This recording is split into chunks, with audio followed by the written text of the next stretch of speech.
Bom, pessoal, estamos terminando aqui o Kanban Global Summit. Hoje foi o último dia do KLR, Kanban Leadership Retreat. Quem está aqui comigo é o homem, é o David Anderson. And we are just finishing our stuff here, wine. And this is the atmosphere of the conference here. It's the KLR. And David, the first question is, why do you put this KLR together? Why do you have this kind of this conference? What is the purpose of that? Okay, so we started these, it's now 11 years ago, yes, right? 2011. The reason was, first of all, I wanted a conference I could attend because back then we were always organizing and I was so busy and we'd run these conferences and I couldn't find any time to go to the sessions. And the second thing was that I was really afraid that the Kanban body of knowledge would get stuck, that would stop evolving, and that we'd sort of degrade to dogma and just following prescription.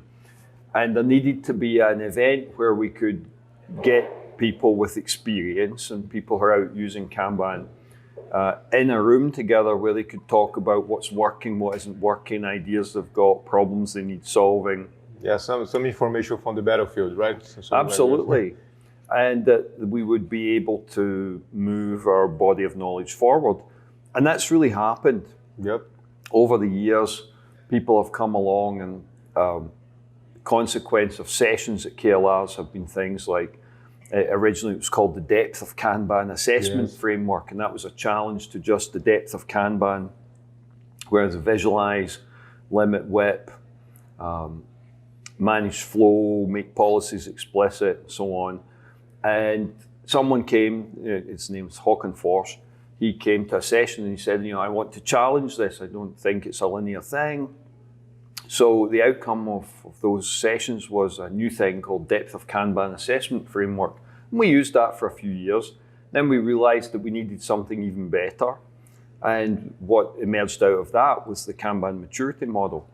So it's just an evolution of something that someone challenging, something that like this conference? So these events are for people to explore new ideas, to challenge existing ideas, and just to share experiences and hopefully help each other. We, as a community and the Kanban method itself, it becomes much more resilient because we're willing to share experience. This is such a strong message for the Brazilians because you know that you're not a guru of Kanban, right? You are sharing your knowledge. I know that most of the things are your IP, but there are a lot of completely for other people. I remember that one of the sessions in KLR, I think that static come out from Mike Burrows. I remember the first discussion that we had about fit for purpose of emerging something like a session like in KLR. I don't remember, I think it was 2015 or 16. I remember that I was there, and it's really valuable. This is something that I think this is the best part of the Kanban week. It is the engine that's been driving our IP forward. Usually not we didn't create the fit for purpose framework at the KLR, but we developed the idea that you know whether a change is an improvement based on whether it's fitter for the environment. And then afterwards, maybe a month later, Alexei contacts me and he says, we should get together and try and write this down. Yep. Maybe create a little pamphlet, a little essential fit for purpose guide. And I said to him, well, why don't you come out, live at my house for a week? And that happened the beginning of August 2017. And he came out, lived, and we realized we didn't know how to write a small book. So we spent a week and we produced 25,000 words of what became the Fit for Purpose 90,000 word book. So often it's a follow-up session, same with the KMM. The first development of the KMM, Theodora was at the KLR and she said, why don't we stay an extra 2 days at the venue and we'll get one of the meeting rooms, we'll talk to the hotel, and we can sit and try to figure out the outline of a maturity model. She thought that was a good idea and she wanted to pursue it. I had time that weekend, so we stayed longer. But there had to be other follow-up meetings afterwards. Of course. And it's great that this kind of discussion emerged with community and all this stuff. Okay. Next question. We see that Kanban is evolving. You know, I've been with this community for more than 10 years. And what do you think that is the future? You know, there's something that we speak at my session here. Maybe there's crisis. Maybe there's a fall of Agile.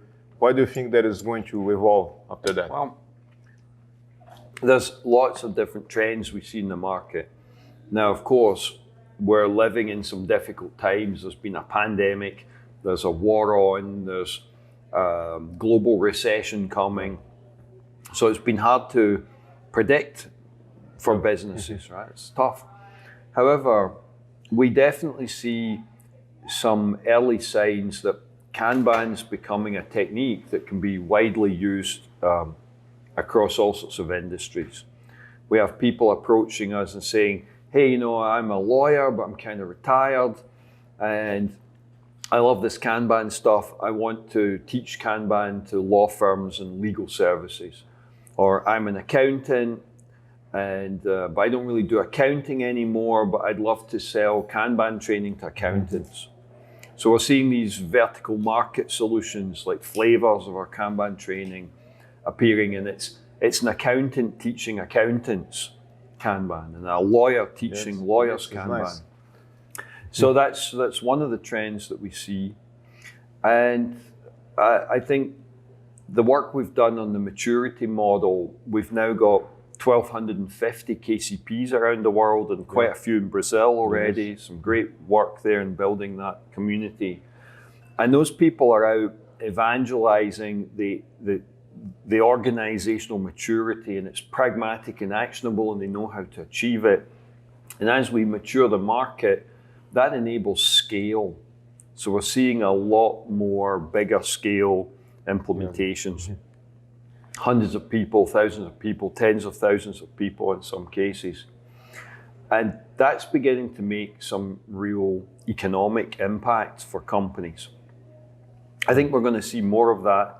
And actually, although it's a bit scary that there could be this global recession, it could really be good for us, because Kanban helps companies be more resilient, and we know that it improves their economic performance. And in a recession, everyone's going to need that. They're going to need resilience. They're going to need improved economic performance. And I believe that that's going to help Kanban grow in popularity despite the tough economy. Yeah, I hope so. So let's finish. Would you like to say some words for the Brazilian community? You are coming to Kanban Brazil, right? Next month? I'm coming to Kanban Brazil. Again, after what? After three years? It's been 3 years. Yes. I'm thrilled to be back in Brazil. I love coming to Brazil. So I'll see some of you folks in Sao Paulo in September, but I'm coming back again in November for 2 weeks. Oh, flash news. There is a third edition of Fit for Purpose finished. Yes. And you said that there might be a Brazilian translation of that, right? A lady we know from Rio de Janeiro called Carla Bertrand has translated it into Portuguese. So we are launching the third edition of Fit for Purpose in Brazil in November. And we haven't planned the details yet, but I'm doing a book tour. We'll do Sao Paulo, Rio de Janeiro, maybe a couple of other cities. Nice. And I'm really looking forward to doing that and meeting you all, and maybe we'll have some books to give out. Okay. Thank you, David. Oh, it's a pleasure. The rest of your Thank you for coming. Yes.